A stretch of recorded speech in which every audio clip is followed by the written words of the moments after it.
마가복음 5장에 보면 사람들이 예수님이 병을 잘 고친다라는 소문을 듣고 정말 많은 사람들이 예수님한테 몰려옵니다. 우리가 상상해 보면 아마 축구 경기 있을 때 경기장에 입구 들어가는 그렇게 사람들이 많이 모일 정도로 예수님께 사람들이 모여온 거죠. 그런데 예수님께서는 그 여인이 손 대었는데 누가 손을 댔냐라고 하면서 그렇게 수많은 사람들이 스치고 지나갔을 텐데 굳이 그 여인에게 물어보시는 장면이 나옵니다. 여러분들은 혹시 이해가 가시나요? 이 사람들이 정말로 많은 사람들이 예수님을 만지고 지나갔을 텐데 예수님께서는 왜 굳이 누가 내 옷에 손을 대어서 병이 낫느냐라고 질문을 하셨을까요? 뭐 그냥 간단하게 생각해 보면 왜 예수님이 그렇게 하셨는지 이해가 되지가 않습니다. 더군다나 이 여인은 보통 여인이 아니었어요. 말씀해 보면 12년 동안 혈루병으로, 그러니까 하혈하는, 여성의 하혈하는 게 12년 동안 이어졌다라고 표현을 하거든요. 근데 오늘날 우리가 생각하는 것처럼 그냥 몸이 아픈 게 아닙니다. 유대인은 정결법을 갖고 있죠. 이 정결법은 사람이 몸이 아프게 되면 며칠 동안 격리하는지, 사람들과 같이 지낼 수 있는지, 그 사람이 만진 물건이 좋은 건지 안 좋은 건지 이렇게 구분하는 게 정결법이에요. 근데 이 여성은 하혈을 계속하고 있는데 12년 동안이나 그것이 진행되었다고 합니다. 예수님께서 마가복음 5장 30절에 그래서 그런 그 여인에게 이렇게 질문하신 거거든요. 예수께서 그 능력이 자기에게서 나간 줄을 곧 아시고 스스로 아시고 무리 가운데서 돌이켜 말씀하시되 누가 내 옷에 손을 대었느냐 하시니, 그러니까 일반 사람도 아니 그렇게 많은 사람이 옷에 손을 대었는데 예수님 왜 저러시나 라고 생각했고, 이 여인도 굉장히 불편한 상황이 됐습니다. 그런데 이것보다 더 불편한 상황이 이 본문에는 들어있어요. 마가복음 5장에는 예수님이 사람들이 막 몰려드는 그 중에 그냥 있었던 것이 아니라 원래 예수님이 어디를 가고 있었던 상황이에요. 어디를 가고 있었냐면 그 당시 회당장이라고 하는 것은 성전 다음으로 유대인들 중에 가장 파워가 센 회당의 이 리더입니다. 그러니까 시나고그라고 오늘날에는 말하죠. 그 회당의 리더가 파워가 그 동네에서 가장 센 사람이에요. 그런데 그 회당장 야이로라는 사람의 딸이 거의 죽게 생겼습니다. 그냥 죽은 게 아니라 여러 날 동안 아파서 이제 거의 죽게 된 상황에 회당장과 그 회당장의 측근 같이 있는 사람들이 함께 와서 예수님께 고쳐달라고 했어요. 그래서 이 회당장의 집으로 가는 중에 예수님이 병 고친다는 소문을 듣고 사람들이 몰려서 막 지체되고 있는 상황이었어요. 그러던 중에 빨리 가서 그 유명한 사람의 딸을 이제 낳게 하면 제자들도 행복하고 그 주변 사람들도 행복하고 하는 상황인데, 예수님이 그 상황에 지금 멈춰서 누가 내 옷에 손을 대었느냐라고 한 겁니다. 여자도 불편해요. 회당장도 불편해요. 그리고 예수님의 제자들도 조마조마한 거예요. 왜냐하면 진짜로 그 제일 권력 있는 사람의 딸을 지금 고치러 가야 되는데 중간에 돌발 행동을 하고 있는 예수님을 보면서 제자들도 굉장히 불안한 상황이 되어 있는 것이죠. 예수님은 왜 그러셨을 것 같아요? 여러분들은 이 말씀을 읽으면서 혹시 예수님이 굳이 왜 그냥 병 고쳐주시고 회복하시고 그 여인이 다시 좋은 인생을 살게 되면 되지 굳이 사람들 많은 곳에서 멈춰서 세우셨는가? 그럼 한번 고민하고 질문해 본 적 있으십니까?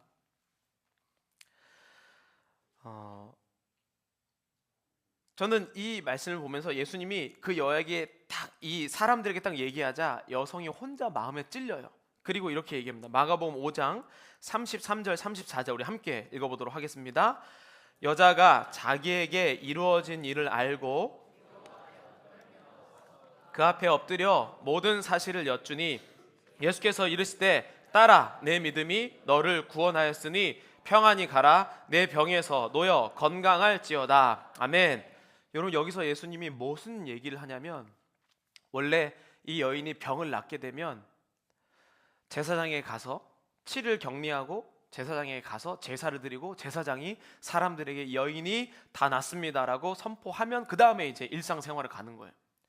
예수님이 이 여인을 그 많은 사람들 앞에서 불러 세우신 이유는 뭐냐면 바로 이건데, 우리 함께 자막 읽어보겠습니다. 함께 읽겠습니다. 소명의 자리로 돌아가야 하기 때문입니다. 왜냐하면 병을 고치는 게 예수님의 마지막 최종 목적이 아니었어요. 이 여인이 병 고친다고 해서 인생이 좋아지는 것은 아닙니다. 당연히 아플 때는 병만 고쳐지면 뭐든지 할 수 있을 것 같거든요. 여기 아파 보신 분 계시죠? 병만 고치면 여러분들의 인생이 정말 변합니까?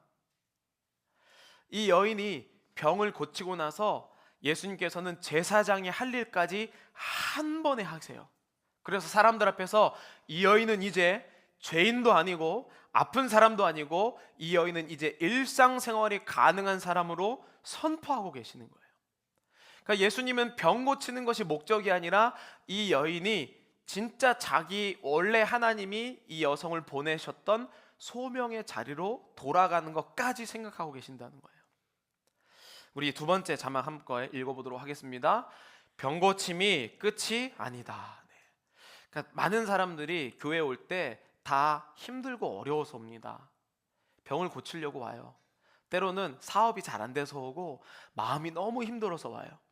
더 이상 내가 몸 기댈 곳 없고 마음 기댈 곳 없어서 교회에 오게 됩니다. 그래서 그들의 목적은 병 고치는 것이, 병 낫는 것이 목적이고 내 사업이 잘 되는 것, 마음이 평안을 주는 것이 목적이에요. 그런데 그렇게 되고 난 사람이 제대로 서가지 못해요. 병이 고치고 나면 그 사람이, 예를 들면 병을 고치고 나면 우리의 습관이 바뀌어야 다시 그 병에 걸리지 않을 겁니다. 그런데 이런 하나님께 기도하는 사람들이 병만 고치고 나서 자신은 안 변해서 또 다시 그 병에 처해지게 되죠. 예수님은 우리에게 무슨 이야기를 하고 계신 거냐면, 병 고침, 이거 예수님의 능력은 고치고도 남습니다. 여러분들의 사업 어려운 거, 병 고치는 거, 마음이 힘들고 어려운 거, 아니 천지를 창조하신 분이 그것 고치는 건 어려운 일 아니에요. 그런데 예수님은 우리에게 그것보다 더 큰 것을 주기를 원하세요. 내가 실제로 돌아가야 할 일상의 자리를 마련해 주고 계신 겁니다. 병을 고치는 것이 목적이 된 사람은요, 다 흩어졌어요. 내가 이것만 하면 되겠다라는 마음으로 삶의 모든 것들이 무너졌습니다. 그래서 돌아갈 장소가 없어요. 그러나 예수님께서는 그 여인에게 모든 사람들 앞에서 선포하셨음으로 해서 제사장의 역할까지 다 하면서 그 여성이 이제 소명의 자리로 돌아갈 수 있도록 도와주세요. 예수님이 그렇게 그 여인을 도와주셨어요. 병 고침이 끝이 아니라 이 여성이 이제 원래 하나님이 이 여성을 이 땅에 보내셨을 때 주신 자리가 있습니다. 그 자리로 찾아가도록 만든 거예요. 기독교에서는 이거를 소명의 자리다라고 말하죠. 근데 아직 사건이 끝나지 않았습니다. 회당장의 딸이 고침을 기다리고 있어요. 그런데 여러분이 잘 아시는 것처럼 이런 사건이 일어납니다. 35절 우리 함께 읽겠습니다. 아직 예수께서 말씀하실 때에 회당장의 집에서 사람들이 와서 회당장에게 이르되 당신의 딸이 죽었나이다. 어찌하여 선생을 더 괴롭게 하나이까? 이 여인을 죄사함하고 이 여인을 선포하느라고 보니까 이 유명한 사람의 딸이 죽은 거예요. 제자들은 이게 더 슬펐을 겁니다. 사람들도 여인이 병 고치는 것에 관심이 없어요. 이미 소외된 자예요. 그런데 예수님은 그것보다 지금 이 여인에 대해서 시간을 지내느라 이 아이가 죽은 것처럼 성경은 표현해요. 그래서 아직 예수께서 말씀하실 때라고 굉장히 긴박하게 이 본문을 설명을 하고 있습니다. 그런데 예수님이 그 죽은 사람들이 다 슬퍼하는 그 장소에 가서 장례식에 참석해서 뭐라고 얘기하시냐면 이렇게 얘기합니다. 마가복음 5장 41절 우리 함께 읽도록 하겠습니다. 그 아이의 손을 잡고 이르시되 곧 내가 내게 말하노니 소녀여 일어나라 하심이라. 아멘. 뭐라고 말씀하셨다고요? 달리다곰. 그렇죠? 이 뜻을 친절하게 성경에서 설명했죠. 곧 내가 네게 말하노니 소녀야 일어나라, 이렇게 멋지게 표현했거든요. 이거는 성전이 캐논, 정경이 되면서 조금 더 멋있게 표현한 겁니다. 달리다굼은요, 원어로 보면 엄마가 아침에 딸에게 오늘 아침이니까 일어나라 라고 하는 말이에요. 무슨 말이냐면 일상의 언어를 사용하고 있어요. 예수님은 왜 죽은 이 아이에게 일상의 단어 달리다굼이라는 단어를 사용했을까요? 이 아이가 죽은 것이 아니라 원래 다시 그 소명의 자리로 일상을 살아내야 하기 때문이에요. 사람들은 병 고치는 것, 죽다가 살아난 것, 이게 본인들의 최종 목적인 것처럼 살아가거든요. 근데 예수님은 병 고치고 난 다음에 더 포커스를 두고 계세요. 여러분, 여기에 보면 아픈 사람, 힘든 사람, 어려운 사람은 내가 병 고치면 무엇이든지 할 것이라고 생각하거든요. 근데 제가 우리 교회 성도님들 보잖아요. 안 아픈 분들이 더 많아요. 그렇죠? 아픈 사람보다 안 아픈 사람이 더 많습니다. 그러면 병 고치는 것이 최종 목적인 사람 입장에서 보면 안 아픈 사람은 문제도 없고 소망이 넘치고 힘들지도 않고 좋은 인생 살아야 되는데 안 아픈 사람도 여전히 힘들어요. 병 고치고 난 다음에도 병 고친 만큼 힘들고 어려운 일은 우리 삶에 넘치고 흐른다는 거예요. 예수님은 그것을 아셨습니다. 예수님은 그래서 병 고치는 것보다 더 큰 병 고치고 난 다음에 그들이 돌아가야 할 그 소명의 자리를 알고 달리다굼 얘기하신 거예요. 여러분, 이 이야기들의 공통점이 바로 병 고침보다 큰 이야기, 더 세밀하고 더 우리가 병 고치고 난 다음에 가야 할 것에 대해 구체적으로 말씀하시는 예수님의 사랑에 대해서 표현을 하고 있어요. 예수님은 고침이 종착역이 아니라 고침 이후의 삶에 더문 관심이 있고 그게 여러분들을 교회라는 공동체로 이끄신 이유예요. 여러분, 제가 보니까 사람들이 기도 응답받은 사람들도 많이 있어요. 그리고 오늘날에는 교회를 대체할 많은 단체들이 있는 것 같아 보입니다. 뭐 선교 단체도 있고 뭐 가정 교회라고 자기들끼리 막 예배드리는 사람들도 있고 어떤 특별한 사역과 장소가 있기도 해요.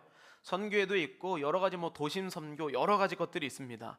그런데 성경은요, 이 하나님께서 그리고 예수님께서 신약 성경에 보면 그 돌아갈 장소를 교회다라고 표현을 하고 계세요. 왜 교회일까? 교회가 돌아가야 할 장소인 이유는 하나님께서 성경 말씀에 교회라고 하셨기 때문입니다. 그게 사실 가장 기본적인 이유예요. 그러나 교회가 하나님께서 우리에게 돌아갈 장소로 교회를 세워주신 이유는 우리가 혼자서는 안 되기 때문이에요. 병 고치기 전에 여러분들이 힘들고 어려운 이유는 내가 혼자서 이 일을 해결하려고 애썼기 때문이에요. 그런데 하나님은 이 사람이 또 그렇게 다시 아프고 또 다시 돌아갈 것을 알고 계십니다. 그래서 공동체라는 교회의 이름을 세우셔서 그 사람이 다시는 아프지 않도록, 다시는 죄된 마음에 처하지 않도록 하나님께서는 이 교회라는 공동체를 세워주신 것이죠. 여러분, 예배 회복된다고 해도, 기도해서 낫는다고 해서 그 사람 항상 똑같습니다. 어느 날이 막 기쁠 것처럼 얘기하다가 바로 다음날 또 최악의 상황처럼 살아가요. 몸이 막 건강한 것처럼 얘기하다가 바로 다음날 죽겠는 사람으로 변해요. 자기 혼자서는 이 일을 해결할 수 없죠. 그래서 하나님께서는 이 사람이 이렇게 왔다 가지 하지 않을 수 있도록 공동체, 즉 교회를 세워서 그 사람으로 하여금 함께 지내도록 이야기를 하고 계십니다. 오늘 본문엔 이렇게 얘기해요. 야고보서 5장 14절입니다. 우리 함께 읽어보도록 하겠습니다. 너희 중에 병든 자가 있느냐? 그들은 주의 이름으로 기름을 바르며 그를 위하여 기도할지니라. 병든 자가 있으면 교회의 장로들을 청하라 라고 표현을 합니다. 아니, 병들면 기도하면 되고 나으면 되는 거잖아요. 그런데 굳이 이 야고보서에서는 교회의 장로들을 초청하다라고 얘기해요. 이 신약 성경에서는 이 장로를 세 부류로 부르기도 하는데, 하나는 진짜 노인을 뜻할 때, 연세가 많으신 분을 뜻할 때 장로라고 불러요. 두 번째는 오늘날 평신도 장로님처럼 평신도 지도자를 부를 때 장로라고 합니다. 그런데 신약 성경의 대부분의 장로는 오늘날로 치면 목회자를 지칭할 때 장로라고 불러요. 그러니까 병이 들은 자가 있으면 교회의 목회자를 불러서 기도를 하라. 그러면 그들이 주의 이름으로 기름을 바르며 그들을 위하여 기도한다라고 표현을 하고 있어요. 여러분, 세상에는 교회 와서 기도받지 않고 기도하다가 아니면 다른 거 하다가 치유된 사람이 굉장히 많이 있습니다. 굳이 교회 목사님에게 교회 이름으로 불러서 기도하지 않는다고 해도 나은 사람들이 있어요. 여러분, 요즘에는 예수님 안 믿는 사람, 그리고 지나가다가 여러분 노방전도 해보시면 아시겠지만 외국인들도 당신에게 기도해 준다라고 하면 아주 기뻐합니다. 자기들 위해서 기도해 주는 거 좋아해요. 그래서 우리가 이 사람이 기도를 들었다라고 해서 막 신나서 전도했다 막 기뻐서 우리가 그렇게 얘기할 때도 있어요. 하나님은 그런 사역도 하시죠. 그런데 그러한 사역은 본질적으로 일회용이에요. 여러분, 오늘 내가 길에서 만난 그 사람한테 기도해 줬잖아요. 다음날 가보세요. 똑같이 그러고 있습니다. 병 고친다고 우리의 삶이 나아지지 않아요. 여러분들의 사업이 회복됐다고 해서 우리의 삶이 나아지지 않습니다. 하나님께서 보내신 그 자리에 갈 때에 그 사람의 인생이 바뀌기 시작하죠.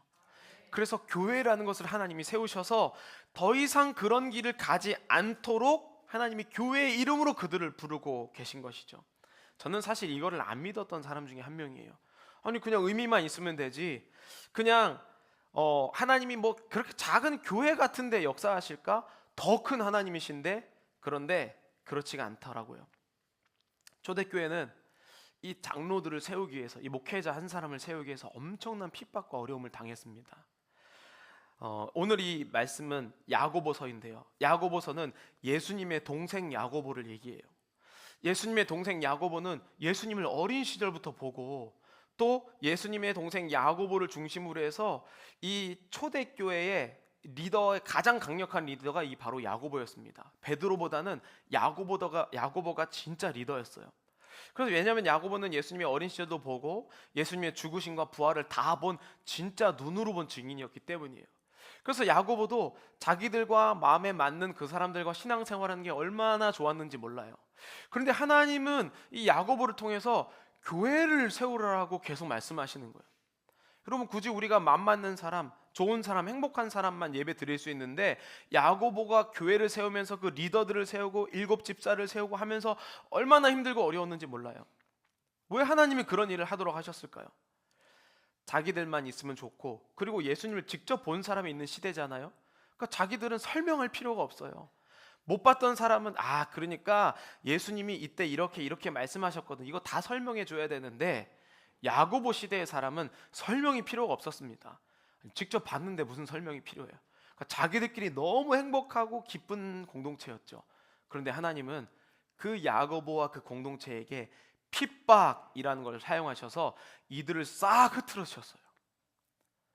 자기 좋아하는 사람끼리 예배 드리면 됐었는데 이들이 이 유대와 그 지역 곳곳으로 다 흩어집니다. 야고보서는 흩어지고 난 그들에게 보낸 편지예요. 교회가 무엇인지, 그 교회에서 무슨 일을 해야 하는지, 교회의 이름으로 한다는 것이 무엇인지를 야고보서는 이야기를 합니다. 여러분, 오늘은 시무 예배를 드리고 있어요. 그냥 재직 임명하고 우리 재직을 임명합니다라고 선포하면 되는 것이지, 우리가 이렇게 예배를 기념하는 이유는 무엇일까요? 그것은 우리가 단지 직분을 받은 것이 아니라 한 사람이 다시 병고침을 받고 회복을 하고 예배 자리로 돌아왔을 때 다시 그 자리로 옛날 모습으로 돌아가지 않는 것을 막기 위해서 직분을 주셨다는 것을 알려주기 위함이에요. 직분은 그래서 받은 겁니다. 여러분, 미국 교단은 직분으로 이름을 안 불러요. 저희 교단도 미국 교단에 속해 있거든요. 어떤 사람이 엘더 이렇게 부르지 않습니다. 그렇죠? 이름을 부르잖아요. 근데 우리 한국은 동양적인 사상이 더 강하기 때문에 죽을 때까지도 장로님, 목사님, 전도사님 이걸로 남아요.